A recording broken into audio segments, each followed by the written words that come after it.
I hadn't really slept in 2 nights. My body was lying on the narrow bed in my dorm room, but my mind was chasing lines of text graphs and arguments that refused to arrange themselves neatly on the page. Every time I closed my eyes, I saw sentences hanging unfinished, equations half-solved, or the blinking cursor of my laptop daring me to quit. But quitting wasn't an option.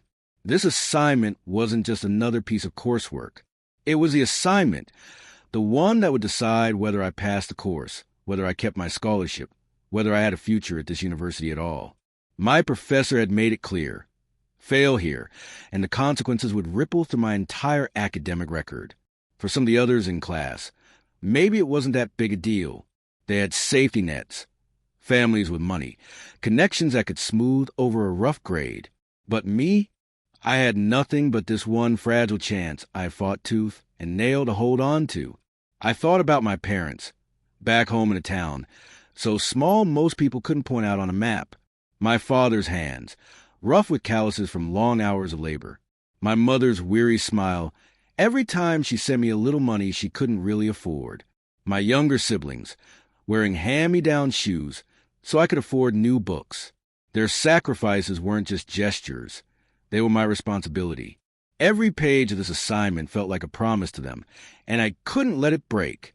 That weight pressed on me as I shuffled my notes, printed the final version, and slid it into the plain plastic folder I had bought from the campus store. The folder looked unremarkable, flimsy even, but inside it was my blood and breath. My hands trembled as I zipped it into my backpack, as though my body knew before my mind did that today would decide more than just a grade. The morning light spilled into the dorm room, harsh and golden. Outside, I could hear the muffled chatter of other students already heading classes, carefree laughter bouncing down the corridor. I envied them. Envied how lightly they walked, as if their lives weren't balancing on the thin edge of approval or rejection. I wanted to feel that lightness, but all I could feel was a knot of tension in my stomach. I checked my reflection in the cracked mirror above my desk. My eyes were ringed with dark circles, my hair tied back hastily.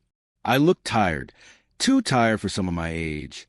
But in that reflection, I also saw determination, sharp and stubborn. I whispered to myself, "You've done all you can. That has to be enough." Stepping outside, the campus looked almost beautiful in the crisp air. The leaves had turned golden and red, scattering across the walkways, crunching under my shoes as I walked. Students lounged on benches, sipping coffee, talking about parties and weekend plans. Their world seemed so far removed from mine. For them, the assignment was a nuisance. For me, it was everything. The building that held my supervisor's office loomed ahead, tall and gray against the blue sky. Each step toward it felt heavier than the last, like dragging chains behind me. My heartbeat quickened, echoing in my ears. I thought of every word I had written, every reference I had double-checked. Surely, my effort would count for something. I gripped the straps of my backpack tighter, as if holding on to courage itself. The folder inside felt like it weighed 100 pounds, pulling me down, but also pushing me forward. By the time I reached the steps of the building, my mouth was dry and my palms were damp. Still, there was a flicker of hope burning stubbornly in my chest. Hope that he would see the work for what it was. Hope that all the nights of exhaustion and fear would finally pay off. Hope that today, at last, I could breathe easier. I whispered once more, almost like a prayer, "This is it." And then I pushed open the heavy glass door and stepped inside. The hallway outside his office was too quiet, the kind of silence that amplifies every nervous breath. I stopped in front of the door marked Dr. Khalid, department supervisor. His nameplate gleamed polished, as though even brass was afraid to show anything less than perfection before him. I had heard the stories about him. Whispered warnings passed from student to student, but I had always brushed him aside. To me, he was simply a gatekeeper I had to face, a man whose approval I desperately needed. I raised my hand and knocked, my knuckles grazing the wood. "Come in," came the voice, clipped, sharp, and cold. I pushed the door open. The room smelled faintly of coffee and old books. Sunlight filtered through the blinds, carving stripes across the dark carpet. He sat behind a massive oak desk, a stack of papers in front of him, glasses perched low on his nose. His posture was rigid, his eyes tired yet calculating, as if every movement in the room belonged to him. "Good morning, sir," I said, trying to keep my voice steady. He didn't look up immediately. He scribbled something onto the paper in front of him before setting the pen aside with deliberate slowness. Finally, he lifted his gaze to me. His eyes were sharp, assessing, the kind of eyes I could slice through confidence. I stepped closer, fumbling with my bag, and pulled out the neatly bound assignment. My hands felt clammy against the smooth cover. "I completed my final work for submission, sir." He extended his hand lazily, took the file, and began flipping through it. Each turn of the page sounded louder than it should have in the heavy silence of the room. My heart pounded, waiting for some sign of approval, even a small nod. But then, with a dismissive flick, he closed the folder and set it down on the desk, his expression unreadable. "This won't do." The word struck like a hammer. For a second, I thought I had misheard him. "Sir," he leaned back in his chair, folding his hands over his chest. "You put effort into this, yes. But effort alone isn't enough. If you're expecting this to be accepted as it is, you're mistaken." A chill ran down my spine. I'm willing to make corrections, sir. Just tell me what needs to be improved, and I'll work on it right away." That was when he smiled. It wasn't the kind of smile that reassures. It was a slow, knowing curve of his lips that made my stomach twist. "You don't seem to understand," he said softly, almost conversationally. "This isn't about corrections. It's about favors." My throat went dry. "Favors?" He leaned forward, resting his elbows on the desk, his voice dropping lower. "If you don't give me what I want, this assignment will never be accepted. It doesn't matter how many hours you spent. It doesn't matter how hard you worked. Nothing moves forward unless you cooperate." I froze. The room seemed smaller, the air thicker. My ears rang, as if my body was trying to shield me from the weight of his words. In that instant, I understood. The stories I had brushed aside weren't rumors. They were warnings. My lips parted, but no sound came out. My mind raced. Images of my parents, my siblings, the sacrifices etched into my very existence. If this assignment wasn't approved, everything could collapse. But the price he demanded wasn't one I could pay. "Sir, my voice trembled. I worked very hard. Please, just evaluate on merit." He chuckled, the sound dark and mocking. "Merit? Merit doesn't matter here. You should know by now that this world doesn't run on fairness. Either you give me what I want, or you walk out of here with nothing." I felt my chest tighten, my breath coming short. It was as if every wall I had built to protect myself was crumbling. I wanted to scream, to tell him no, but fear held my tongue. My future, years of effort, dangled precariously over the cliff of his decision. In my head, two voices battled. One whispered that maybe I should give in, that maybe survival was worth more than pride. The other screamed that dignity wasn't negotiable, that I couldn't betray myself or my family's sacrifices for the sake of one man's corruption. I stared at him, my hands clenching the fists inside my lap. He sat there so calm, so assured of his power, while I was unraveling inside. The silence stretched, suffocating. Finally, I managed to whisper, almost to myself, "This isn't right." But he didn't flinch. He just leaned back, a predator who knew his prey was cornered, and said, "Right and wrong are illusions. In this office, my word is law." My heart sank. For the first time, I felt truly powerless, a prisoner in the very place where I come seeking approval, respect, and a chance to move forward.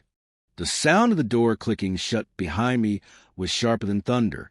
I hadn't noticed him moving until he was standing there, blocking the only way out, his hand still resting casually on the knob as though he hadn't just sealed me inside a trap. My breath caught in my throat. "Sir, I think I should go. I'll come back later." He cut me off with a look, a gaze so heavy it pinned me where I sat. Slowly, deliberately, he walked back to his chair and lowered himself into it, the leather groaning under his weight. "You're not going anywhere until we finish this conversation." I swallowed hard, my palms slick with sweat. I shifted in my seat, suddenly aware of how small I was in that room. A student perched on the edge of a chair, while he towered over me with his authority. He leaned forward, resting his elbows on the desk. "Do you understand the position you're in?" His voice was soft, but each word carried an edge. "I hold your future here in my hands. A single word from me, and you either pass with distinction or fail so miserably you'll never recover." The words coiled around me like chains. I tried to speak, but my voice cracked. "I only want to be judged on my work, sir. That's all." His smile returned, thin and cruel. "Idealism. You students are always so naive. Do you think this world rewards hard work alone? No, it rewards those who know how to play the game. And if you want to stay here, if you want to succeed, you'll play by my rules." I clenched my fists, my nails digging into my palms.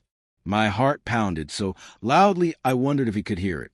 The room seemed to shrink, the blinds casting harsh lines of light across his desk, across my lap, like bars in a prison. Minutes passed. He spoke again, his tone shifting between persuasion and intimidation, like a pendulum swinging back and forth.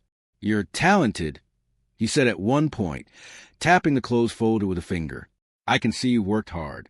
It would be a shame if all that effort went to waste." Then his voice hardened. "But if you refuse me, don't think you'll just lose this assignment. I'll make sure your name is ruined. No professor will want to deal with you. You'll fail out, and no other university will take you. Do you really want that?" Every word was like a stone dropped into the pit of my stomach. I wanted to scream, to run, but I stayed frozen, clutching my backpack as though it could anchor me to sanity. Inside, my thoughts spun wildly. I saw my father, bent over in the fields, sweat dripping from his brow as he labored through aching bones. I saw my mother, staying up late to sew clothes by dim light, whispering prayers for me between stitches. I saw my siblings, their smiles bright even when their shoes were worn thin. I carried their dreams with me into this room, and now, those dreams felt like they were being dangled over fire. I blinked back tears, refusing to let them fall. "Don't break here," I told myself. "Don't let him see you crumble." The clock on the wall ticked mercilessly, each second stretching longer than the last. Time warped in that office. 10 minutes felt like an hour. An hour felt like forever.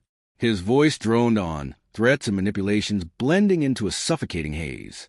"Think carefully," he said, his tone now almost fatherly, as if pretending to guide me. "Opportunities like this don't come twice.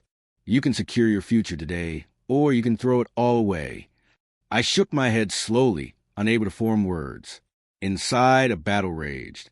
Fear screamed at me to give in, to do whatever it took to escape this nightmare.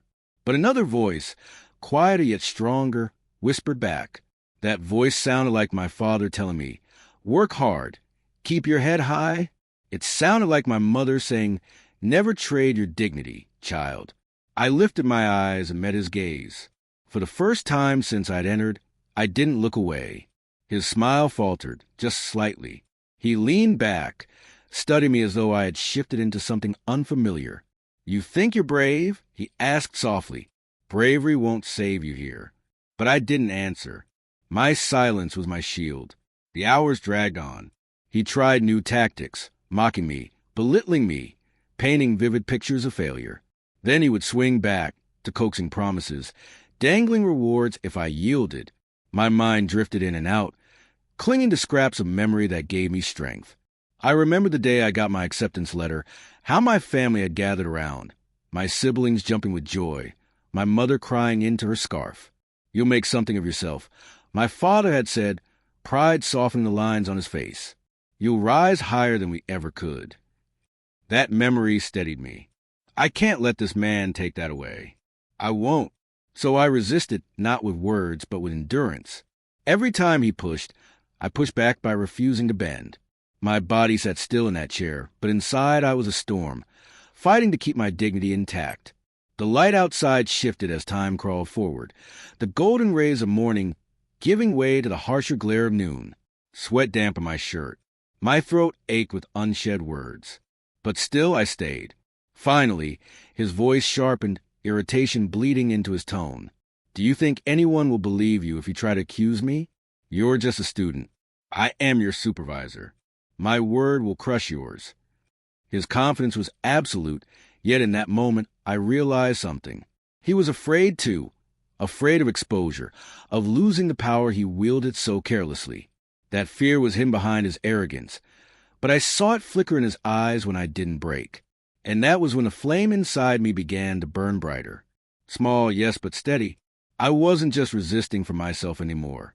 I was resisting for every student who had been cornered by men like him, for every dreamer who had been told their future depended on surrendering their dignity. 2 hours had passed. My body felt drained, my nerves raw, but my spirit remained unbroken. I hadn't given him what he wanted. I had delayed, resisted, fought silently with everything I had. When the clock struck the hour, he finally leaned back, frustration clear on his face. "Fine," he muttered, his voice low. "But remember, I can make your life very, very difficult." I said nothing. My silence was my defiance. My heart was still pounding, but somewhere beneath the fear, pride bloomed. I had survived 2 hours in that office without surrendering, and though the battle wasn't over, I knew then that I wasn't as powerless as he wanted me to believe. The air in that office had grown stale, thick with words I refused to swallow. My throat burned from the effort of silence, my body heavy with fatigue, but I sat stubbornly upright. Every second that ticked by was another second of survival. Still, I felt like a candle burning down to its wick. How much longer could I endure? My supervisor's presence pressed on me like a storm cloud, dark and suffocating. He toyed with me, circling the same threats and insinuations, each one meant to erode what little strength I had left. And then, faintly, through the muffled walls of his office, I thought I heard something. A shuffle of footsteps, a knock at the outer door. His head jerked up, annoyance flashing in his eyes. He ignored it, but that sound lit a tiny spark in me. Someone was outside. I tried not to show it, but hope slipped quietly into my chest, steadying my heartbeat. I didn't know who it was, but the idea that the world beyond this office hadn't forgotten me made my spine straighten just a little. Unbeknownst to me then, one of my classmates had indeed noticed my absence. Her name was Miriam, sharp-eyed, warm-hearted, the kind of friend who remembered when others forgot. We often studied together in the library, sharing notes and late-night snacks when deadlines closed in. She knew me well enough to know I wasn't one to linger after dropping off work. When she saw me enter this building earlier that morning, she expected me to be out in minutes. But when an hour passed and then another, unease tugged at her. She paced outside the department hall, her mind racing. Stories had circulated about Dr. Khalid, but no one had dared to speak them aloud where it mattered. Whispers in corridors, half-finished sentences. Miriam's stomach twisted as she realized those whispers might not have been just rumors. She walked casually at first, peering through the narrow glass of the hallway, her footsteps deliberately soft. When she reached his office door, she leaned just slightly, listening. She couldn't make out words, but she heard his voice, low, commanding, and then long stretches of silence. Silence too heavy to be normal. Something was wrong. She could feel it. Back inside, I gripped the armrest of my chair. His words rolled over me, but my mind clung to the possibility of rescue. If Miriam or anyone suspected something and came back, maybe I wouldn't have to keep fighting alone. He noticed a shift in me. His eyes narrowed, suspicion flickering across his face. "What's that look? Did you think someone's coming to save you?" I dropped my gaze quickly, biting the inside of my cheek to stop myself from reacting. He chuckled, shaking his head. "No one dares to interfere with me. Everyone here knows better. You're wasting your hope." But he was wrong. Hope wasn't wasted. It was fuel, and the more he tried to stamp it out, the more fiercely I clung to it. Miriam stepped back from the door, her heart hammering. She couldn't burst in without proof. If she accused him openly and nothing happened, he could twist it against her, against me. She needed a plan, so she slipped away, pretending to head toward the library.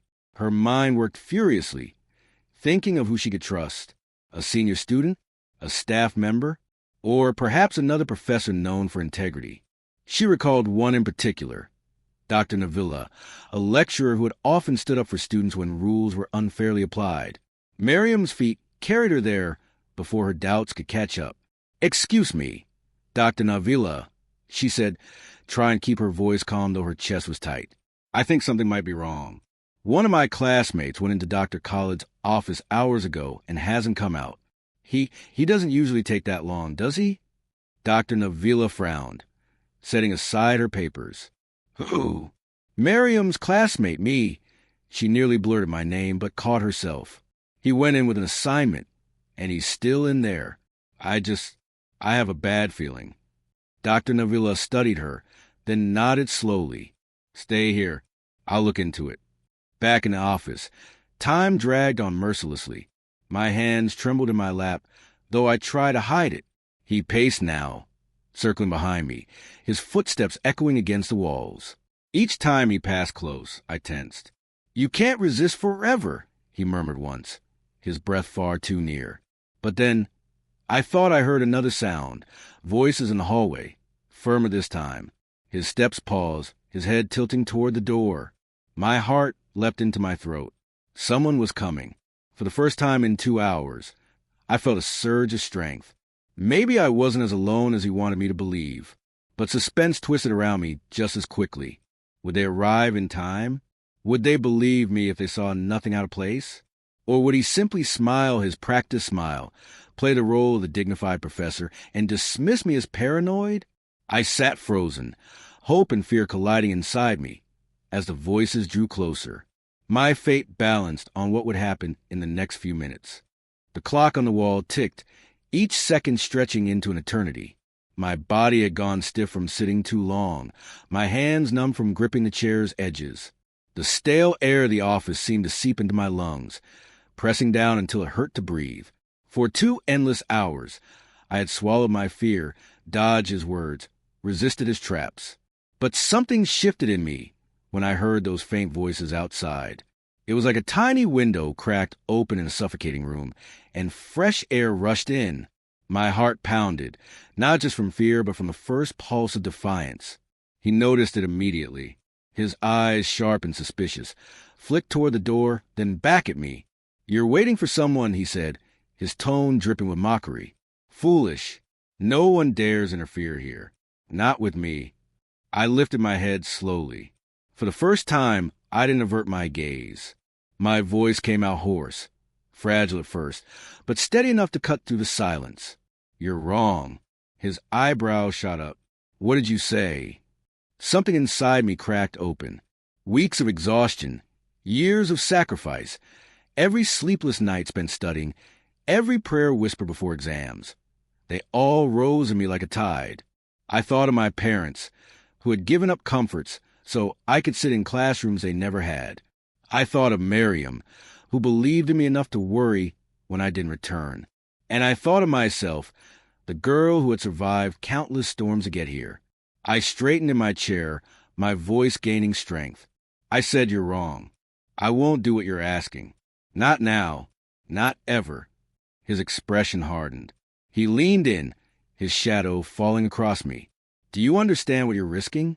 Your grades, your scholarship, your entire future, gone. With a word from me, one report, one mark, and you're finished. For a moment, fear stabbed through me. His threats were real, heavy with the authority he wielded. But then another truth rose higher. Silence would destroy me faster than failure ever could. I swallowed hard, my voice trembling but unyielding. Then fail me, take everything. I'd rather lose it all than lose myself. The words stunned even me. They echoed in the small office, defiant and raw. For the first time, his mask slipped, his composure cracked, revealing not power but anger, a desperate kind of anger that flared when control was slipping away. You think you're brave? He spat, pacing now, his voice rising. You're nothing without this degree, nothing without my approval. You'll crawl back, begging, when the world shuts its doors on you. I stood, my knees weak, but locked in place. I won't crawl to you. Not now, not ever. And then the knock. Firm, purposeful, the color drained from his face. Another knock, louder this time. Then a voice, steady female, commanding. Dr. Khalid, it's Dr. Navila. I need to speak with you. My heart nearly burst with relief. He froze, then turned sharply to me, his voice a harsh whisper. "Say nothing. Do you hear me? Nothing." But his words no longer held weight.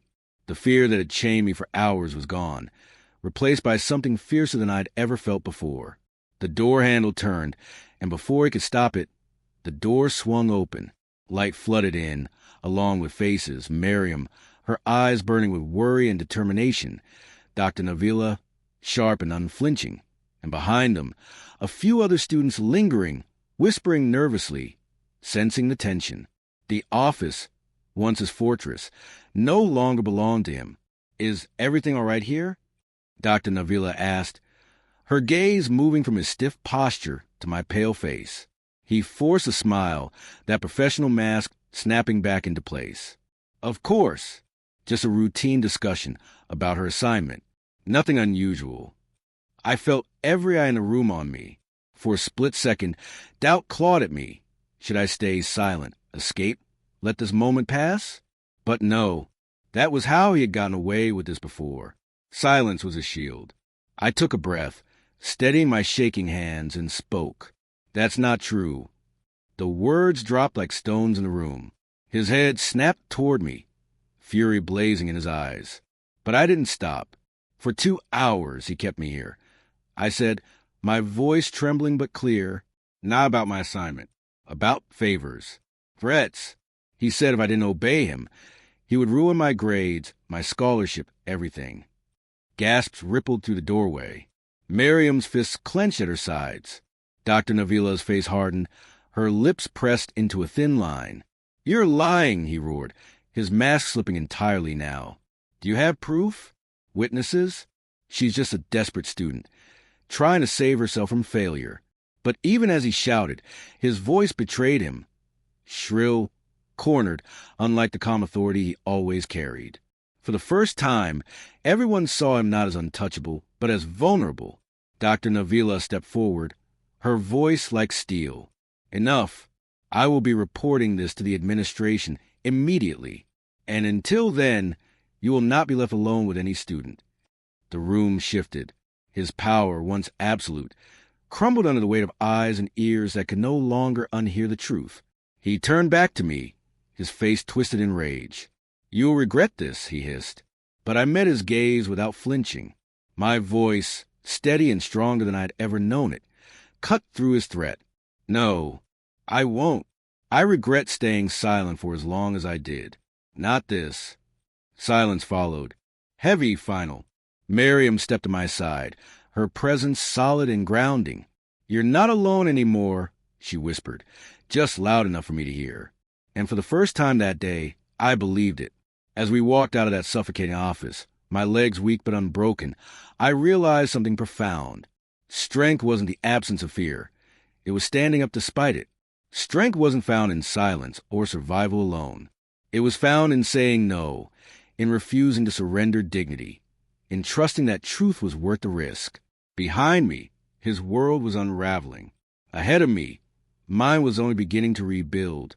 And though the path forward would be difficult, investigations, whispers, the weight of exposure, I walked with my head held high, because I had chosen to stand. And in that choice, I found a freedom no grade or scholarship could ever replace. The next few days blurred together, but one thing remained sharp in my memory.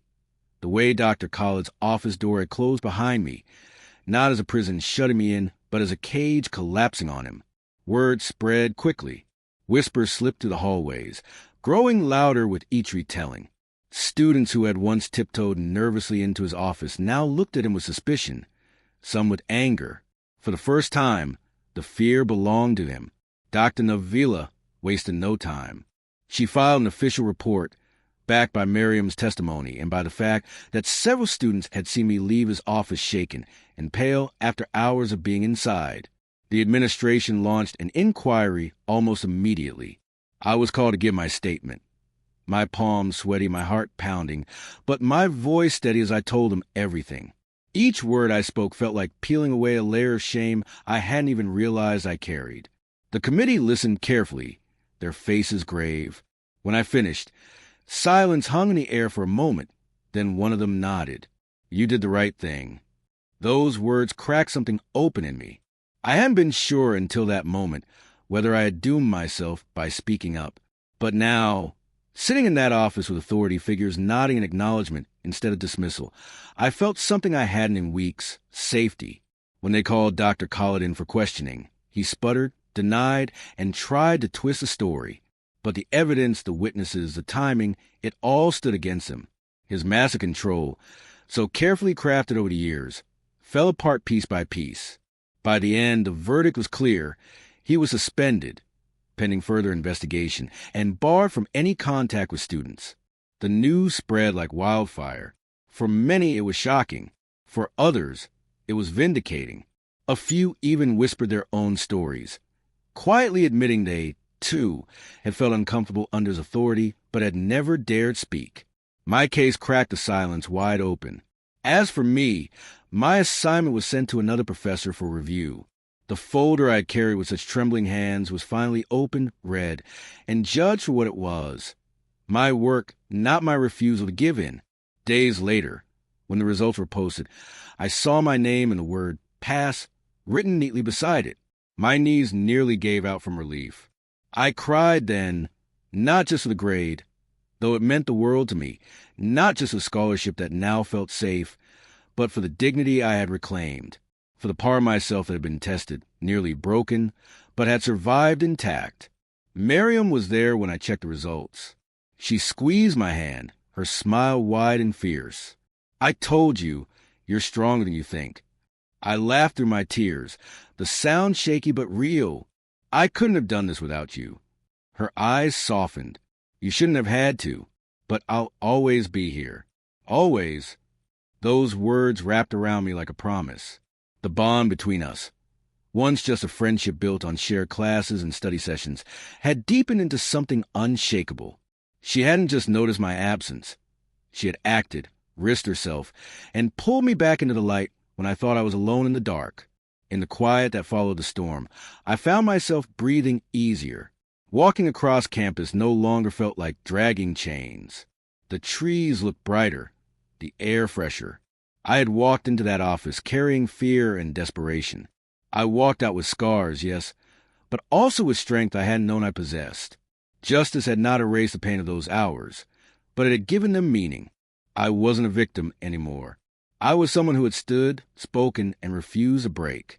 And as I stepped forward into the rest of my journey, my studies, my dreams, my future, I knew this truth. Freedom wasn't given. It was claimed. And I had claimed mine. Looking back now, it almost feels like a story that happened to someone else. But then I catch myself in the mirror, my shoulders a little straighter, my eyes a little steadier, and I know it was me. It was my battle, my storm, my victory. The memory of those 2 hours in his office is still sharp.